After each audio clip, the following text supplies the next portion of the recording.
अगाडिको दाँतमा ग्याप छ भने ग्यापलाई क्लोज गर्न कति समय लाग्छ त? मैले पहिला एउटा भिडियो बनाएको थिएँ जुनमा चाहिँ ग्याप क्लोज गर्न ट्रिटमेन्ट अप्सन्सहरू बनेको थिएँ। कतिवटा उपचार गरेर ग्यापले क्लोज गर्न सकिन्छ त्यसको बारेमा डिटेल भिडियो बनाएको थिएँ, हेर्न पनि सक्नुहुन्छ।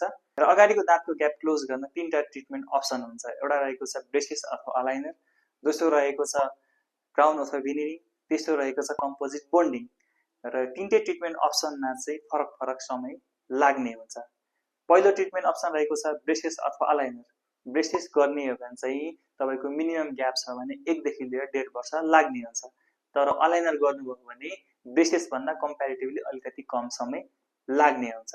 तर तपाईको अगाडिको दाँतको ग्याप बढी छ भने त्योभन्दा बढी समय पनि लाग्न सक्छ।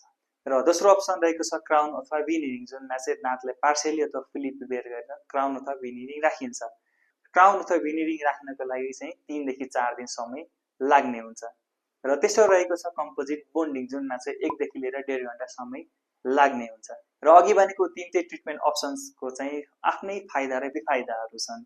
जस्तै ब्रेसेस अथवा अलाइनर गर्नुभयो भने तपाईको 1 देखि लिएर 1.5 वर्ष लाग्ने हुन्छ हैन। यसमा चाहिँ प्रत्येक महिना तपाई क्लिनिक आइराख्नु पर्ने हुन्छ। यसमा चाहिँ तारहरू, रबरहरू अथवा मोडुल्सहरू चाहिँ चेन्ज गरिराख्नु पर्ने हुन्छ र समय पनि बढी लाग्ने हुन्छ।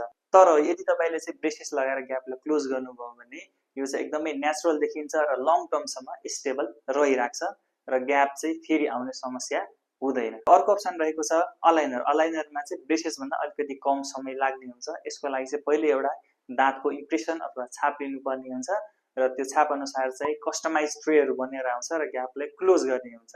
यदि अलाइनरको चाहिँ प्लान गर्नुहुन्छ भने अलाइनर 2 देखि 3 दिनभित्र बन्ने हुन्छ। र ब्रेसेस अथवा अलाइनरमा चाहिँ एउटा मुख्य फाइदा के रहेको छ, दाँतलाई काट्नु पर्दैन, आफ्नै नेचुरल दाँतलाई मुभ गरेर ग्यापलाई क्लोज गर्ने हुन्छ। र सेकेन्ड अप्सन रहेको छ क्राउन अथवा भेनिरिङ, जुनमा चाहिँ मैले भने 3 देखि 4 दिन लाग्छ। यसमा चाहिँ दाँतलाई पार्शियली अथवा फुल्ली प्रिपेयर गर्नुपर्छ अथवा भनौँ दाँतलाई काट्नुपर्छ र त्यसपछि कभर लाउने हुन्छ अथवा सेल जस्तो हुन्छ भेनिरिङ, त्यो चाहिँ लाएर ग्यापलाई क्लोज गर्ने हुन्छ। र यसमा चाहिँ बेफाइदा के भयो भन्दाखेरि आफ्नो नेचुरल जुन दाँत छ त्यसलाई चाहिँ काट्नु पर्ने हुन्छ। तर फाइदा के छ त, यसमा चाहिँ कलरहरू मिलाउन सकिन्छ, दाँतको पोजिसन मिलाउन सकिन्छ, दाँतको साइज मिलाउन सकिन्छ। अर्को मैले जुन भने कम्पोजिट बोन्डिङ, जुनमा चाहिँ 1 देखि लिएर 1.5 घण्टा समय लाग्ने हुन्छ। कम्पोजिट बोन्डिङमा चाहिँ एक्स्ट्रा लेयर अफ सिमेन्ट राखेर चाहिँ दाँतको ग्यापलाई क्लोज गर्ने हुन्छ र यसमा समय कम लाग्ने हुन्छ। तर बेफाइदा के छ भन्दाखेरि चाहिँ बिस्तारै जुन सिमेन्ट राखेको हुन्छ त्यो चाहिँ डिस्कलर हुँदै जान्छ। र अर्को भनेको चाहिँ यदि तपाईले चाहिँ यो सिमेन्टलाई चाहिँ केयर गर्नु भएन भने सिमेन्ट झर्न पनि सक्छ। र अघि भनेको 3टा ट्रिटमेन्ट अप्सन्सहरू मध्ये सबसे बेस्ट ट्रिटमेन्ट अप्सन चाहिँ ब्रेसेस अथवा अलाइनरले मानिन्छ। त्यसपछि क्राउन अथवा भेनिरिङ, र यदि तपाईसँग समय कम छ भने कम्पोजिट सिमेन्ट पनि राख्न सकिन्छ। र यदि तपाईहरुको मनमा पनि केही डाउट छ, केही कुरा सोध्न मन लागेको छ भने कमेन्ट गर्न पनि सक्नुहुन्छ। यति भन्दै म डाक्टर सरोज कुमार शाह आजले बिदा चाहन्छु। नमस्ते।